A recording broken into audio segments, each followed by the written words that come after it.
Today we're going to be taking a look at the top 5 Might characters in Injustice 2 Mobile. As always, if you enjoy the video, don't forget to like and subscribe, and let's get started. Coming in at number 5 is going to be Justice League Superman. Justice League Superman is not only a legendary character, but he's also a part of the Justice League team, which means that when you pair him up with Justice League Cyborg and Justice League The Flash and those characters, he's going to be doing insane amounts of basic attack damage. But also on top of that, if you go watch any Raids gameplay, this guy also does a decent amount of damage with his special 3. In terms of his passives, there's also definitely a lot to go over. So his first passive makes it so that whenever there's a Batman character in the battle, whether it be a teammate or an opponent, Justice League Superman will gain attack. And if Wonder Woman is in the battle as a teammate or as an opponent, Justice League Superman will gain health. In addition, if Justice League Superman has Batman and Wonder Woman teammates, any buffs that he gets from any opponent or any teammate will also go to his Batman and Wonder Woman teammates.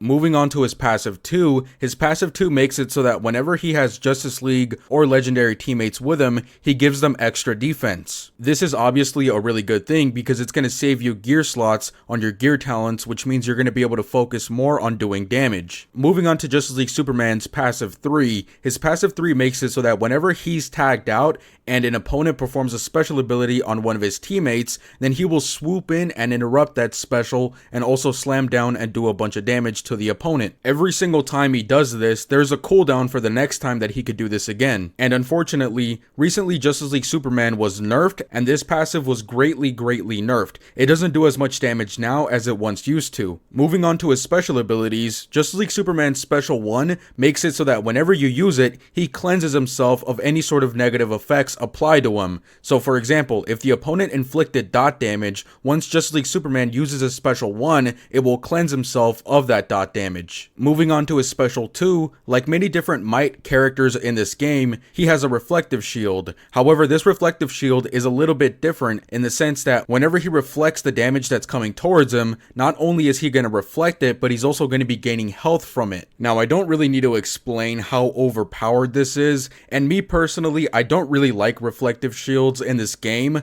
but just because it's legendary Superman, I think it's okay and it is really badass. Finally, his special 3 inflicts burning, which will cut in half the opponent's defense. So as you can see, Justice League Superman definitely lives up to the legendary status, but we do have to keep a couple of things in mind. First of all, in order to really maximize this character, you pretty much need to have the Justice League team. And getting some of those characters nowadays, including Justice League Cyborg, can be a really big pain in the ass. Not to mention that getting Justice League Superman promoted all the way up to 6 stars is going to be a pain in the ass on its own, just because he's a legendary character and getting legendary shards can be kind of difficult. Also, getting the gears for Justice League Superman is another problem entirely. So long story short, Justice League Superman is an amazing character. He's really great, he lives up to the legendary status, but unfortunately there are some inconveniences when getting this character and really maxing him out, which is why he's coming in at number 5. Anyways, moving on to number 4 is going to be Multiverse Armored Supergirl. Multiverse Armored Supergirl is an amazing character, and she's definitely one of the most diverse and prepared characters out there, because it almost seems like no matter what opponent you put in front of her way, she's going to be able to demolish them, along with the help of her multiverse team. Now, because she is a multiverse teammate, a lot of her buffs and just stuff that work really great for her are also applied with the multiverse team, and of course the multiverse team is going to have passives that are really going to help her out, which means that if you really want to maximize the usage of this character, you're really going to want to have the multiverse team. However, that does not mean that she's a bad character as a standalone character. It just kind of means that it's a little bit inconvenient if you just want to get on and using her by herself. Anyways, now let's talk about her passives. Her passive 1 makes it so that if there's any multiverse character in the battle, whether they be a teammate or an opponent, she will gain power bars at the start of the battle. This is a really nice passive to have because Multiverse Armored Supergirl has really strong special abilities. I'll talk about the special abilities more in a second, but now let's move on to her passive 2. Her passive 2 makes it so that whenever there's a Might opponent, Multiverse Armored Supergirl is going to gain extra power generation. Moving on to her passive 3, whenever one of her multiverse teammates are getting attacked by a special ability and Multiverse Armored Supergirl is tagged out, you can tag in Multiverse Armored Supergirl so she can interrupt the special ability of the opponent, and whenever she does this, she will gain power bars. Now again, keep in mind that Multiverse Armored Supergirl has really great special abilities, so this passive is really great for her. Anyways, now moving on to her special abilities, her special one does dot damage, and it also inflicts burning, and what burning will do is it will take the opponent's defense and cut it in half. However, unlike Justice League Superman's burning, this burning has an extra buff, and what it will also do is it'll make it so that the opponent cannot resist any crit attacks from multiverse characters. In addition, this special ability will do extra damage towards might opponents. Moving on to her second special ability, her special 2 makes it so that herself and her multiverse teammates will gain critical attack immunity and will also increase their defense. Now moving on to her special 3, her special 3 will do more damage towards burning opponents, which means that it's usually better to use your special 1 and then use your special 3 so that way you do extra damage, and it will also give you reflection immunity. But also on top of that, it will increase your crit chance and crit damage. So just like I said, Multiverse Armored Supergirl is definitely versatile and pretty much ready for anything that's thrown in her path. That's what makes her such a great character.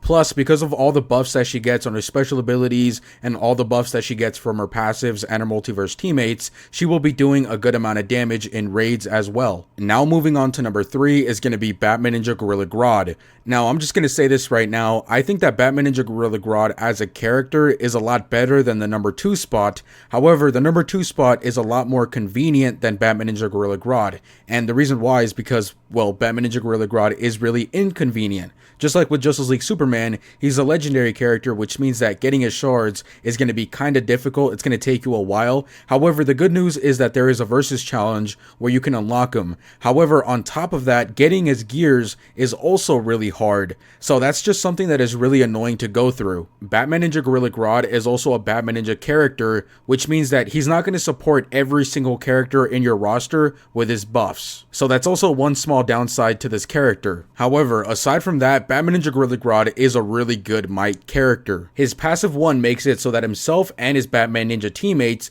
will be doing more damage on their successful 5th basic attack hit. And in addition, you will also be taking away damage and defense from the opponent for a certain amount of time. His passive 2 makes it so that whenever he's at 30% of health, Gorilla Grodd will temporarily boost his lethal attack chance and heal himself for a percentage of his basic and swipe damage dealt. Finally, his passive 3 makes it so that whenever himself and his Batman Ninja teammates land an unblocked lethal attack hit, they will gain power. This passive is honestly really fun to use because you can gain power ridiculously quickly. Moving on to his special abilities, his special 1 does more damage towards blind opponents, and his second special ability is just a reflective shield, which obviously reflects damage. Moving on to his special 3, when it comes to the Batman Ninja team, whenever there's any healing involved, and Batman Ninja Gorilla Grodd has recently used his special 3, the healing will be buffed and also part of it will be distributed to the entire Batman Ninja team. So, overall as a character, Batman Ninja Gorilla Grodd is a really great support character, and a lot of people like to use him in raids. And the main reason why is because of his passive 1 and his passive 3. With his passive 3, whenever Batman Ninja Gorilla Grodd is doing a combo string and he lands those lethal attack hits, he's going to be generating power really quickly. And obviously with the basic attack hits, he will also make it so that the opponent has less defense and will be doing less damage, thanks to his passive 1. This character is definitely a character that you want to get off of the Versus Challenge as soon as possible, because thank God getting his shards isn't really that hard, but unfortunately, you are still going to need to get a lot of shards to promote him all the way up to 6 stars or 5 stars, and also getting his gears is really hard because you can either get it through chests or you can pay for it. However, with all that being said, Batman Ninja Gorilla Grodd is still a really great character. Now moving on to number 2, the number 2 spot is going to go to Power Girl. Now, Power Girl is definitely one of the best support characters out there, just like Dr. Fate, and the reason why these two characters are such great support characters is simply because of their really simple passive. As a matter of fact, this passive is so good and so simple, yet again, so good, that I'm not even going to go over her special abilities or anything else, just that one passive that makes her great. So what the passive does is it simply takes away 2 power bars of cost on every single special ability. Now, when I put it like that, it might not seem like a big deal. However, in this game, every single time that you tag in and tag out, you gain a power bar.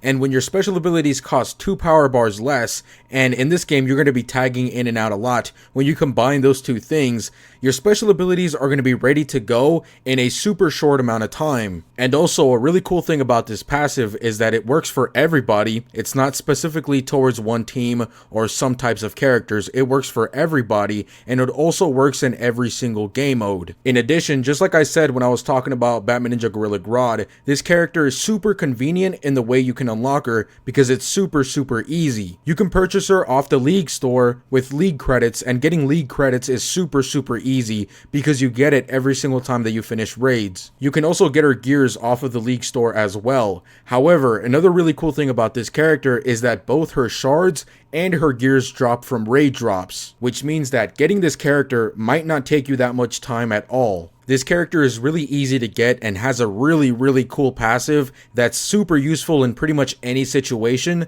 and that's why she's coming in at number 2. Now finally, coming in at the number 1 spot is going to be King of Atlantis Aquaman, which I'm sure everybody saw coming. Because like the thumbnail says, and it's not an exaggeration at all, King of Atlantis Aquaman is definitely God tier. As a matter of fact, I say this pretty much every single time that King of Atlantis Aquaman pops up on any list. I feel like I can just say his name and then just move on, because everybody knows how badass King of Atlantis Aquaman is. I'm going to start off talking about his special abilities because his special 3 is absolutely insane.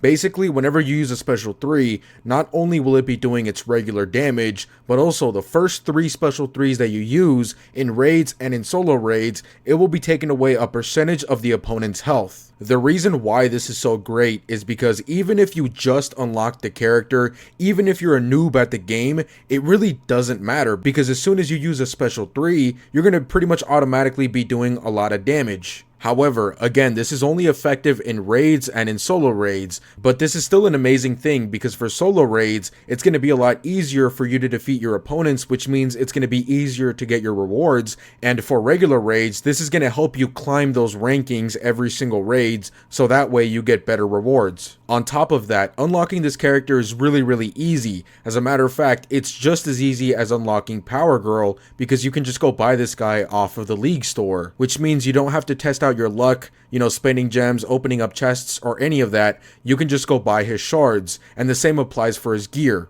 Unfortunately though, his shards do not drop off of raid rewards, but it's not really a big deal because getting his shards is really easy and really cheap, but fortunately, his gears do drop from raid rewards. Anyways, now let's talk about his passives. His passive 1 makes it so that every single time that you use a special ability, you gain more attack, and this will stack up to 600% more attack. However, this is only effective in raids. His passive 2 is effective in any game mode, and what it does is that every single time that you use a super move, it will disable the enemy's super move for 1 minute, and it will also power drain them a little bit. And finally, his passive 3 is also effective in any game mode, and what it does is that whenever you die, you come back to life according to how many power bars you have. When this passive is maxed out, every single power bar that you have counts as 10% of your health. King of Atlantis Aquaman is definitely the damage king. He's really easy to use. He's really helpful for beginners and pretty much anybody to unlock a lot of characters in raids and in solo raids, and that's why he's coming in at the number 1 spot. Anyways guys, that's pretty much it. I hope you guys have a nice day, stay safe and stay clean, and I'll see you guys later.